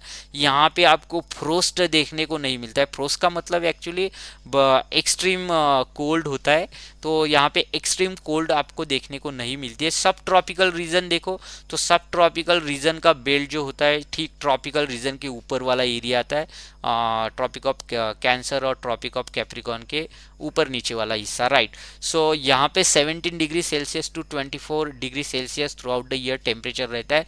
जैसे हमारा हरियाणा, पंजाब, गुड़गांव या ईस्ट नॉर्थ वेस्ट राजस्थान हो गया, या बिहार, यूपी, उत्तराखंड, आसाम, ये सब जो एरिया आता है ये एक्चुअली सब ट्रॉपिकल रीजन में आता है। तो यहाँ का throughout the year 17 degree Celsius to 24 degree Celsius का टेम्परेचर होता है, और जनवरी महीने में 10 degree Celsius to 18 degree Celsius का टेम्परेचर होता है, मतलब काफ़ी ठंड होती है यहाँ पे। और जो बहुत एक्सट्रीम फ्रोस्ट की जो बात की है वो काफ़ी रेयर देखने को मिलता है यहाँ पे। जो टेम्परेट एरिया है, तो टेम्परेट एरिया में देखिए 7 degree Celsius to 17 degree Celsius का टेम्परेचर यहाँ पे देखने को मिलता है थ्रू आउट द ईयर, मतलब काफ़ी ठंड होती है। और जनवरी महीने में तो बहुत ज़्यादा यहाँ पे टेम्परेचर नीचे चला जाता है, -1 डिग्री सेल्सियस से लेके -10 डिग्री सेल्सियस तक टेम्परेचर चला जाता है। तो यहाँ पे फ्रोस्ट होता है, बहुत ज़्यादा ठंड होती है, बहुत ज़्यादा कोल्ड होती है, और स्नोफॉल भी होता है। तो ये आपकी जो जम्मू कश्मीर उत्तराखंड वाला जो एरिया है, शिमला विमला वाला जो एरिया है, या उधर अरुणाचल प्रदेश वाला कुछ एरिया है, तो हिमालय माउंटेन रेंज वाला जो एरिया है, तो यहाँ पे ये आपको देखने को मिलेगा। और बाकी जो वर्ल्ड के पार्ट है उसको आप लोकेट करोगे मैप में। सो इसके अलावा जो अल्पाइन है, अल्पलाइन का मतलब एक्चुअली माउंटेनियस होता है। तो बिलो 7 डिग्री सेल्सियस यहाँ पे थ्रू आउट द ईयर क्या होता है, जहाँ पे बहुत बड़े बड़े पहाड़ है, बहुत बड़े बड़े पर्वत है, माउंटेन रेंज है, माउंटेन पीक है, वहाँ की मैं बात कर रहा हूँ, उनको अल्पलाइन वेजिटेशन बोलते हैं actually. Below 7 degree Celsius temperature through out the year, annual mean annual average temperature की बात कर रहा हूँ मैं यहाँ पे। और जनवरी महीने में -1 डिग्री सेल्सियस के नीचे होता है। और यहाँ पे अगर रिमार्क देने की कोशिश करूँ मैं, तो स्नोफॉल होता रहता है, और इसीलिए स्नोफॉल की वजह से यहाँ की जो लैंड होती है वो मैक्सिमम क्या होती है, कवर होती है, और उसके कारण यहाँ पे ग्लेशियर्स वगैरह देखने को मिलती है। और ऐसे एरिया में से जो रिवर फ्लो होती है जब स्नो मेल्ट होने लगता है, तो पेरिनियल रिवर आपको देखने को मिलती है। तो हमारे हिमालय माउंटेन रेंज में से बहुत सारे ग्लेशियर्स है जहाँ से बहुत सारी पेरिनियल्स रिवर्स ओरिजिनेट होती है। तो ये जो डेटा था actually environment Atlas of India June 2001 central pollution control board Delhi का ये रिपोर्ट था जिसको हमने स्टडी किया। अभी हम फोटो पीरियड की बात करेंगे जिसको हम सनलाइट बोलते हैं। तो sunlight is very important for the natural vegetation. The variation in duration of sunlight at different places is due to the differences in latitude, altitude, season, duration of the day. देखो, तो दुनिया में जितने भी अलग अलग प्लेसेस है, reason है, कंट्रीज है, वहाँ पे जो सन से आने वाला सनलाइट है तो वो काफ़ी हद तक अलग होता है। इसके अलग अलग कारण क्या है कि उसकी लैटिट्यूड क्या है, लैटिट्यूडनल डिस्टेंस क्या है, मतलब इक्वेटर से कितने दूरी पे है, कितने पास में है, उसके ऊपर डिपेंड होता है कि वहाँ पे सनलाइट कैसे आएगा। और दूसरी बात है अल्टीट्यूड, सी लेवल से वो कितनी ज़्यादा हाइट पे है वो भी देखा जाता है। इसके अलावा कुछ सीजन्स होते हैं जैसे समर है, विंटर है, रेनी सीजन्स है। इन सीजन का पीरियड कैसा होता है कि कहीं पे 3 महीने का होता है, कहीं पे 2 महीने का होता है, कहीं पे 1 मंथ का होता है, कहीं पे बहुत छोटे छोटे सीजन होते हैं। तो इन सीजन्स के ऊपर में भी काफ़ी डिपेंड होता है। तो ओवरऑल ये 2-3 बातें हैं जो आपको याद रखना है कि latitude, altitude, season and duration of the day. Okay, these factors affected the various place of the earth to gain the sunlight. Okay, to gain the sunlight, sunlight जो उन्हें मिलता है, तो इस सनलाइट कितना मिलेगा तो इसके ऊपर में इफेक्ट करने वाली जो चीज़ें हैं वो लैटिट्यूड, अल्टीट्यूड, सीजन और ड्यूरेशन ऑफ द डे है। Due to longer duration of sunlight, जब क्या होता है सनलाइट बहुत ज़्यादा समय तक किसी रीजन में मिलता है तो वहाँ की जो ट्रीज होती है, प्लांट होती है, वो बहुत जल्दी जल्दी क्या होती है, फास्टली ग्रो होती है। जनरली ये ऑब्जर्व किया जाता है समर में, क्योंकि समर में एक बहुत बड़ा सीज़न होता है, ड्राई सीज़न, सनलाइट बहुत ज़्यादा मिलता है। तो इस सीज़न में सभी पेड़ पौधे क्या करने की कोशिश करते हैं, खुद को ग्रो करने की कोशिश करते हैं। जहाँ पे मतलब वाटर स्कैरसिटी हो, वाटर अवेलेबल नहीं हो, तो वहाँ का नेचुरल वेजिटेशन क्या कर देता है, अपने पत्तों को शेड कर देता है, लीव्स को शेड कर देता है, लेकिन ग्रो करने की कोशिश जरूर करता है। तो ये सारी चीज़ें आपको यहाँ पे याद रखनी थी। सो ये क्वेश्चन है आपके लिए, why are the southern slopes in Himalaya region covered with the thick vegetation cover as compare to northern slope of the same hills. तो इसको आप करके रखिए। इसके अलावा एक पॉइंट है प्रेसिपिटेशन से, तो प्रेसिपिटेशन को थोड़ा सा डिस्कस कर लेंगे और बाद में जो दूसरा पॉइंट है इकोसिस्टम वाला, वो next lecture, next revision session में उसको देखेंगे। So in India almost the entire rainfall is brought in by the advancing south west monsoon. तो क्लाइमेट वाले चैप्टर में हमने पढ़ा था कि एक्चुअली हमारी इंडिया में जो मानसून आता है तो वो क्यों आता है, कौन से समय में आता है, जून टू सितंबर में आता है, और उसके पैरामीटर क्या, अफेक्टिंग पैरामीटर को हमने डिस्कस किया था उस, तो उसको मैं छेड़ूंगा नहीं यहाँ पे, वो आइडिया आपकी बहुत अच्छी से क्लियर है। तो यहाँ पे याद रखिए प्रेसिपिटेशन का सीधा सीधा सा मतलब है यहाँ पे रेनफॉल। तो इंडिया में जो एडवांसिंग साउथ वेस्ट डायरेक्शन से आने वाला जो मानसून है वो जून टू सितंबर महीने में आता है, और उसके बाद में रिट्रीटिंग नॉर्थ वेस्ट मानसून, वापस जाने वाले जो मानसून है वो नॉर्थ ईस्ट डायरेक्शन से जाते हैं। तो ये कौन से महीने में जाते हैं ये भी पता है आपको। So area of heavy rainfall have more dense vegetation as compare to other areas of less rainfall. तो दोनों मानसून के कारण आने वाला जो रेनफॉल है हमारी इंडिया में, जिस एरिया में बहुत ज़्यादा रेनफॉल होता है वहाँ पे डेंस नेचुरल वेजिटेशन आपको देखने को मिलता है। जैसे हम यहाँ पे एडवांसिंग साउथ वेस्ट मानसून की जब बात करते हैं तो अरेबिक सी होके ये साउथ इंडियन ओशन से ये जब मानसून टू ब्रांचेस में डिवाइड हो जाता है, कन्याकुमारी होके बे ऑफ बंगाल से एक ब्रांच निकल जाती है इस मानसून की, और दूसरी मुंबई की तरफ बढ़ने लगती है, केरला कोस्ट लाइन की तरफ। तो यहाँ पे जो वेस्टर्न घाट है तो वेस्टर्न घाट में काफ़ी ज़्यादा अबाउट 400 सेंटीमीटर तक का रेनफॉल यहाँ पे हो जाता है, राइट। और उधर आपका जो eastern area, north eastern state है, राइट, अरुणाचल प्रदेश है, मणिपुर है, नागालैंड है, वहाँ पे भी बहुत ज़्यादा रेनफॉल हो जाता है, मेघालय में वगैरह। तो यहाँ पे आपको ग्रीन फॉरेस्ट देखने को मिलते हैं, ट्रॉपिकल एवरग्रीन फॉरेस्ट आपको देखने को मिलते हैं। Why? Because of high rainfall. तो ये जैसे जैसे आगे बढ़ेगा वैसे वैसे ये रेनफॉल क्या होगा, वीक होगा। तो उस टाइप का रेन वहाँ का रीजन क्या करता है, रिसीव करता है, और उसी क्वांटिटी में बाद में वहाँ पे क्या होता है, नेचुरल वेजिटेशन डेवलप होता है। सो अगर ऊपर का क्वेश्चन जो मैंने अभी आपको बताया था तो उसका आंसर अगर आप फाइंड आउट कर लेते हो तो यहाँ पे बोल सकते हो कि why have the western slope of the western Ghat covered with thick forest and not the eastern slope. तो देखो जब ये मानसून जो साउथ वेस्ट मानसून है अरेबिक सी से होके जब आते हैं तो वेस्टर्न घाट्स को यहाँ पे आके क्या करते हैं, यहाँ पे कोलाइड कर जाते हैं। तो वेस्टर्न घाट के वेस्ट वाले साइड में यहाँ पे बहुत ज़्यादा रेनफॉल होता है, और बहुत ज़्यादा रेनफॉल होने के कारण वहाँ पे नेचुरल वेजिटेशन काफ़ी ज़्यादा डेंस देखने को मिलता है। और जो ईस्ट साइड है वेस्टर्न घाट की तो ये एक्चुअली रेन शैडो एरिया में आता है, यहाँ पे रेनफॉल होता ही नहीं है, राइट। तो उसके कारण वहाँ की जो सॉइल होती है वो ड्राई रहती है, वहाँ का एटमॉस्फेयर थोड़ा सा ड्राई ही रहता है, बहुत लेस रेनफॉल होता है, और उसके कारण वहाँ पे डेंस फॉरेस्ट आपको देखने को नहीं मिलती है। कुछ ऐसा ही प्रीवियस क्वेश्चन में आपको लिखना है, आप थोड़ा सा सोच समझ के लिखना है। ये तो प्रेसिपिटेशन के बेस पे हमने इसका आंसर दिया, लेकिन वहाँ पे एक्चुअली फोटो पीरियड के बेसिस पे आपको उसका आंसर देना है, सनलाइट के बेसिस पे उसका आंसर देना है, ये याद रखना है। Have you ever thought as to why forest are important for human beings? कभी आपने क्या सोचा है कि ह्यूमन बींग्स के लिए फॉरेस्ट इतने ज़्यादा क्यों इम्पोर्टेंट होते हैं? फॉरेस्ट आर रिन्यूएबल रिसोर्सेज, सबको पता है कि फॉरेस्ट को रिन्यू किया जा सकता है।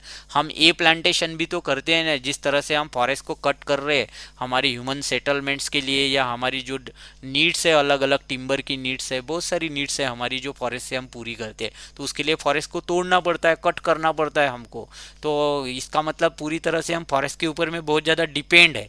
तो फॉरेस्ट हमें पता है कि इसको रिन्यू किया जा सकता है, रिन्यूएबल रिसोर्स है, मतलब हम अगर प्लांटेशन करते हैं तो फॉरेस्ट को फिर से रिन्यू किया जा सकता है, लेकिन इसके लिए टाइम भी तो लगता है, ये भी पता है हमको। सो होता क्या है कि फॉरेस्ट से जो हमारे एनवायरनमेंट की क्वालिटी होती है, मतलब एयर की क्वालिटी जो होती है वो बहुत अच्छी तरह से मेंटेन रहती है। उसके अलावा फॉरेस्ट से ये काफ़ी ज़्यादा मतलब डिपेंड, फॉरेस्ट के ऊपर में काफ़ी हद तक हमारा जो क्लाइमेट है वो डिपेंड होता है, सॉइल का इरोजन डिपेंड होता है, जो अलग अलग स्ट्रीम्स होती है, रिवर के जो फ्लो होते हैं तो उनको भी रेगुलेट एक्चुअली फॉरेस्ट के थ्रू में किया जा सकता है। और अलग अलग टाइप की जो इंडस्ट्री है हमारे डेली लाइफ में, जो हमारे ह्यूमन सेटल्समेंट है उनको चलाने के लिए भी ये फॉरेस्ट क्या होता है, बेस होता है। इसके अलावा हमारी जो लाइवलीवुड होती है अलग अलग कम्युनिटीज़ की, ट्राइबल कम्युनिटीज़ की, वो भी काफ़ी हद तक फॉरेस्ट के ऊपर में ही डिपेंड है। तो मोटा मोटा हम यहाँ पे बोल सकते हैं कि ये जो फॉरेस्ट है ये लोकल क्लाइमेट जो भी होता है, जहाँ का भी अगर लोकल क्लाइमेट की बात करो आप, तो उस क्लाइमेट को मॉडिफाई या कंट्रोल करने का काम फॉरेस्ट ही करता है। सॉइल का इरोजन पता ही है, जहाँ पे फॉरेस्ट होंगे तो सॉइल फॉरेस्ट की जो मतलब किसी भी प्लांट ट्रीज की जो रूट्स होती है वो सॉइल को क्या करके रखती है, होल्ड करके रखती है। जब रेनफॉल वगैरह होता है तो सॉइल क्या नहीं होती है, फ्लो अप नहीं होती है, तो उसके कारण सॉइल इरोजन को कंट्रोल किया जा सकता है। और जो स्ट्रीम्स वगैरह होती है, जो रिवर्स वगैरह होती है, उनको रेगुलेट करने का भी काम कौन करता है, फॉरेस्ट ही करता है। एक्सेस ऑफ वाटर जो होता है ना एक्चुअली जो पेड़ों में होता है वो रूट के थ्रू एक्चुअली क्या किया जाता है, डिस्पोज किया जाता है, बाहर कर दिया जाता है। और इसीलिए जो फॉरेस्ट में से जो पास होने वाली रिवर है उन रिवर्स के बेसिन में बहुत ज़्यादा वाटर होता है। तो कभी आपने सोचा नहीं होगा जिस तरह से क्या होता है, इवापोरेशन ऑफ वाटर होता है through the plant various bodies. Plant के वेरियस बॉडी में से क्या होता है, जैसे लीफ में से, स्टेम में से, ट्रंक में से वाटर क्या होता है, इवापोरेट होता है। तो एक्सेस ऑफ वाटर को एक्चुअली क्या करता है, प्लांट अपने रूट में से रिलीज करता है, और ये सीप होके सॉइल के थ्रू, मतलब हमारे लैंड में सीप होता है और जहाँ पे रिवर है, एक आधा नाला है, तो उसकी मदद से वो वाटर को क्या किया जाता है, छोड़ा जाता है। तो इसीलिए ये देखा जाता है कि जनरली जंगल में, डेंस फॉरेस्ट में जो नाले होते हैं, जो रिवर्स होते हैं, वैलीज होते हैं, तो वहाँ पे आपको वाटर देखने को मिलता है, भले ही वहाँ पे तब रेनफॉल ना हो। तो ये पहले भी देखा जाता था, आज भी देखा जाता है, इसीलिए फॉरेस्ट होना बहुत ज़रूरी है, राइट। तो ये एक काफ़ी मदद होंगी आपको इस पॉइंट से याद रखने में कि किस तरह से स्ट्रीम्स को रेगुलेट किया जाता है। सो इसके अलावा रिक्रिएशंस जो होते हैं या पैनोरामिक व्यूज़ होते हैं, तो पता ही है टूरिज़्म सेक्टर जिस तरह से डेवलप हुआ है दुनिया में आज, तो नेचुरल ब्यूटी को एंजॉय करना किसको पसंद नहीं आएगा। तो नेचुरल ब्यूटी को अगर एंजॉय करना है आपको, तो आपको फॉरेस्ट भी बचाने होंगे। और जैसे at the beginning of this chapter I have discuss here the food chain and food web.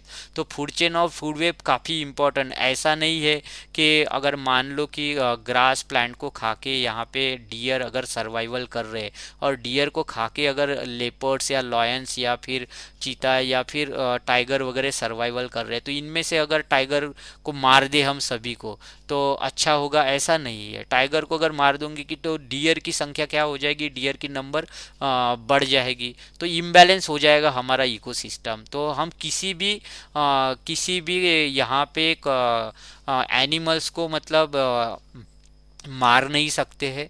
देखो पहले दुनिया में डायनासोर्स हुआ करते थे, तो डायनासोर्स की सिर्फ हमने देखा नहीं, लेकिन डायनासोर्स के ऊपर में जो मूवीज़ बनी है, जो उनके पिक्चर्स है, तो उसकी मदद से हम उसको समझ सकते हैं। लेकिन अगर ऐसा ही चलता रहा, अगर हम सभी एनिमल्स की हंटिंग करते गए, तो जो इम्पोर्टेंट एनिमल्स है वो जंगल से गायब हो जाएंगे, एक्सटिंक्ट हो जाएंगे, राइट। तो अगर ये एक्सटिंक्ट हो जाएंगे तो बाद में आने वाले जनरेशन को हमें सिर्फ पिक्चर्स ही दिखाना पड़ेगा, उनका पिक्चर देख के उनको समझाना पड़ेगा कि टाइगर ऐसा रहता था, लॉयन ऐसा रहता था। देखो हमारा इंडिया प्लांट फ्लोरा और फोना में काफ़ी डाइवर्स है और रिच है। इंडिया पूरी दुनिया में ऐसी एक कंट्री है जहाँ पे लॉयन और टाइगर पाए जाते हैं। तो गिर का फॉरेस्ट है, वहाँ पे लॉयन देखे जाते हैं, और हमारी इंडिया के अलग अलग फॉरेस्ट में टाइगर भी देखे जाते हैं। तो यहाँ पे देखो एक्चुअली पूरे एशिया की अगर बात करें तो एशिया में एक लॉयन का अगर हैबिटेट देखा जाए, तो यहाँ पे गिर का जो फॉरेस्ट है जो गुजरात में है, तो वो सिंगल फॉरेस्ट अभी बचा है जहाँ पे लॉयन है। तो इससे हम एक अनुमान लगा सकते हैं कि ये जो एनिमल्स की स्पीसीज़ है या प्लांट्स की स्पीसीज़ है, काफ़ी ज़्यादा डेंजर में है आज की डेट में। तो इनको बचाने के लिए एक्चुअली हमें क्या करनी चाहिए, कोशिश करनी चाहिए, और बहुत अच्छी तरह से कोशिश कर, नहीं तो इनमें से बहुत सारी जो स्पीसीज़ है वो डायनासोर जैसी हो जाएंगी, आने वाले समय में गायब हो जाएंगी, एक्सटिंक्ट हो जाएगी। और आने वाले जनरेशन को जब हम पढ़ाएंगे तो सिर्फ हमको पिक्चर की मदद लेके उनको दिखाना होगा, शो करना होगा, वो कहीं पे भी नहीं देखेंगे। तो ये बहुत बड़ी एक समस्या है जिसको हम सब मिलके इसको रिजॉल्व करने की कोशिश करना है यहाँ पे। सो आई होप यहाँ तक आपका समझ में आया हो। It controls the wind force and temperature and causes rainfall. तो ये जो रेनफॉल होता है, तो रेनफॉल होने में भी काफ़ी ज़्यादा मदद फॉरेस्ट की होती है, क्योंकि इससे विंड फोर्स को क्या किया जा सकता है, कंट्रोल किया जा सकता है, टेम्परेचर को भी रेगुलेट किया जाता है। It provide the humus to the soil, जो फर्टाइल सॉइल होती है, तो फर्टाइल सॉइल को नेचुरल वेजिटेशन की मदद से ही एक्चुअली ह्यूमस प्रोवाइड होता है। देखो एक उदाहरण देखेंगे कि कोई जंगल है, फॉरेस्ट है, तो फॉरेस्ट में रेनफॉल होता है, जो ट्रीज होते हैं, पौधे होते हैं, छोटे हर्ब शर्ब या बुशेश वगैरह जो भी होता है, या पेड़ों की जो कैनोपी वगैरह होती है, तो उससे क्या होता है, लीव्स को शेड किया जाता है, बाकी प्लांट्स के दूसरे पार्ट्स होते हैं वो ज़मीन के ऊपर में गिर जाते, टूटते फूटते, डैमेज होते, डीकम्पोज होते। आफ्टर ऑल एक ह्यूमस यहाँ पे क्या होता है, प्रिपेयर होता है और वो सॉइल में मिक्स हो जाता है। तो वहाँ यहाँ पे काफ़ी फर्टाइल सॉइल क्या होती है, फॉर्म होती है। तो इसके साथ साथ एक जो फॉरेस्ट होता है, ये एक वाइल्ड लाइफ के लिए शेल्टर होता है, घर होता है। यहाँ पे वाइल्ड लाइफ भी क्या कर जाता है, सर्वाइव कर जाता है। सो India's natural vegetation has undergone many changes due to the several factors such as the growing demand for the cultivated land। तो देखो जिस तरह से इंडिया में हमारी population day by day increase हो रही है, तो उसकी वजह से क्या हुआ है, अर्बनाइजेशन के लिए या हाउसिंग के लिए या बाकी दूसरे ह्यूमन एक्ट सेटलमेंट्स के लिए लैंड की डिमांड बहुत ज़्यादा बढ़ी है। उसके साथ साथ इंडस्ट्रियल डेवलपमेंट हो रहा है, माइनिंग हो रहा है, अर्बनाइजेशन हो रहा है। जहाँ पे हम एनिमल रेयरिंग की बात करते हैं तो यहाँ पे एनिमल को ग्रेज वगैरह करवाने के चक्कर में हम ओवर ग्रेजिंग कर रहे हैं पास्चर्स की। तो ये बहुत सारे जो प्रॉब्लम्स है, इनके कारण हमारे एनवायरनमेंट का डिग्रेडेशन हो रहा है। अलग अलग लैंड का डिग्रेडेशन अलग से हो रहा है, फॉरेस्ट का डिग्रेडेशन हो रहा है, सॉइल का डिग्रेडेशन हो रहा है, आपका एयर का डिग्रेडेशन हो रहा है। तो ये डिग्रेडेशन जो हो रहा है, तो उसके यहाँ पे अलग अलग कारण है। जैसे over population needs has increase the demand of land for the industries, mining, urbanization and over grazing. तो ये सब यहाँ पे कुछ पॉइंट्स है जो काफ़ी इंपॉर्टेंट है। आई होप कि यहाँ तक आपका कवर हुआ हो। The vegetation's cover of India in large part is no more natural in the real sense। तो देखो यहाँ पे जिस तरह से इंडिया का जो मैक्सिमम पार्ट में नेचुरल वेजिटेशन है, वो इन द रियल सेंस आज हम नहीं बोल सकते कि नेचुरल वेजिटेशन रहा है करके, मतलब नेचुरल वेजिटेशन बाकी है करके नहीं बोल सकते हम। क्यों नहीं बोल सकते? क्योंकि at the beginning of this chapter मैंने बोला था आपको कि जो नेचुरल वेजिटेशन होता है वो टू टाइप्स का होता है। एक एंडेमिक होता है जिसको इंडिजीनियस बोलते हैं, और दूसरा हम एलियन बोलते हैं। तो देखो यहाँ पे वर्जिन टाइप का नेचुरल वेजिटेशन नहीं है। अभी दूर दराज के जो जंगल है वो अनछुए नहीं है, मतलब डिस्टर्ब हो चुके हैं। हर जगह पे हमने रेलवे पुल्स को बनाया, ब्रिजेस को बनाया है, ह्यूमन एक्टिविटीज़ हर जगह पे की है हम लोगों ने। तो उस सेंस पे हम ये नहीं बोल सकते कि हमारा नेचुरल वेजिटेशन आज के डेट में डिस्टर्ब नहीं हुआ है। यस ऑफकोर्स डिस्टर्ब हुआ है, इसीलिए वो ओरिजिनल नहीं है। और ओरिजिनल इन द सेंस बाहर की जो दूसरी मतलब स्पीसीज है उनको भी तो हमने अडॉप्ट किया है, और उनको भी यहाँ पे हम क्या कर रहे हैं, ग्रो कर रहे हैं। तो ये भी एक दूसरी बात है। तो हमने ये देखना चाहिए कि हमारी जो इंडिजिनिक स्पीसीज है उनको हमने प्रमोट करना चाहिए, और उनके प्रोटेक्शन के लिए गवर्नमेंट ने अच्छे लॉज बनाने चाहिए। वैसे तो बहुत अच्छे अच्छे लॉज है, लेकिन उनको इम्प्लीमेंट करना और मॉनिटरिंग करने की बहुत ज़्यादा ज़रूरत है। Except in some inaccessible regions like the Himalaya. तो कुछ ऐसे पार्ट है इंडिया में, जैसे हिमालय माउंटेन रेंज में, जहाँ पे बहुत ज़्यादा डाइवर्स कंडीशन है, तो वहाँ पे ह्यूमन सेटलमेंट नहीं है, तो वहाँ का नेचुरल वेजिटेशन जो है वो डिस्टर्ब नहीं हुआ है, वो वर्जिन है अब तक। या तो फिर हिली रीजन है कुछ सेंट्रल इंडिया में, सेंट्रल हाईलैंड में, या मरुस्थली वगैरह है, तो यहाँ का वेजिटेशन वर्जिन है अब तक। The vegetation of most of the area has been modified at some places और रिप्लेस और डिग्रेडेड बाय ह्यूमन ऑक्यूपेंसी। ये तो मैंने बताई है, बता दिया आपको यहाँ पे तो किस वजह से क्या हो रहा है करके, राइट। तो कुछ एक्टिविटीज़ दे के रखिए। तो आई होप कि इन एक्टिविटीज़ को लास्ट टाइम भी मैंने डिस्कस किया था, आप लोगों ने इसको किया होगा, नहीं किया होगा तो प्लीज़ कीजिए and send me on my WhatsApp number. So next class में हम इकोसिस्टम को पढ़ेंगे, इकोसिस्टम क्या होता है, और उसके बाद में कुछ ट्रॉपिकल फॉरेस्ट के बारे में भी पढ़ेंगे। और जो क्वेश्चंस आपके आने वाले टॉपिक से रिलेटेड होंगे उसको आप पहले से ही मुझे मैसेज करके बता दीजिए, ताकि मैं उसको आने वाले लेक्चर में क्या कर पाऊँ, ऐड कर पाऊँ। तो यहाँ पे जो एक्टिविटीज़ दी है, तो आपको उस एक्टिविटीज़ में बताना था एक्चुअली कि maximum area under the forest cover ऐसे स्टेट्स इंडिया में कौन से है, और ऐसी यूनियन टेरिटरीज कौन सी है कि जहाँ पे minimum area under the forest cover है। तो और उसके साथ साथ आपको फॉरेस्ट रिपोर्ट 2011 के डेटा को भी यहाँ पे क्या करना है, स्टडी करना है। तो यहाँ पे एक सेंटेंस बताया कि जो फॉरेस्ट रिपोर्ट 2011 की है, Indian state of forest report 2011, the forest cover in India is 21.05%। तो देखिए किसी भी देश के लिए किसी भी कंट्री में मिनिमम 33.33% का क्या होना चाहिए, फॉरेस्ट कवर होना चाहिए। 33, अभी 35 बोल के चल सकते हैं, तो ये काफ़ी पीछे है, 21.05% बोला गया है। तो ये देखो, जो Indian state of forest report 2011 की बात की गई है, तो ये हर 2 साल के बाद में आता है एक्चुअली। तो 2000 यहाँ पे 2019 में ये रिपोर्ट आया था, अभी 2021 में ये रिपोर्ट आएगा।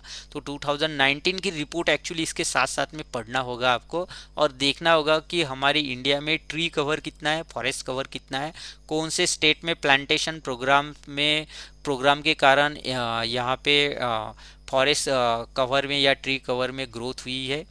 ये सब डेटा आपको वहाँ पे मिल जाएगा, right. So see you in the next revision class. Thanks for watching this video here.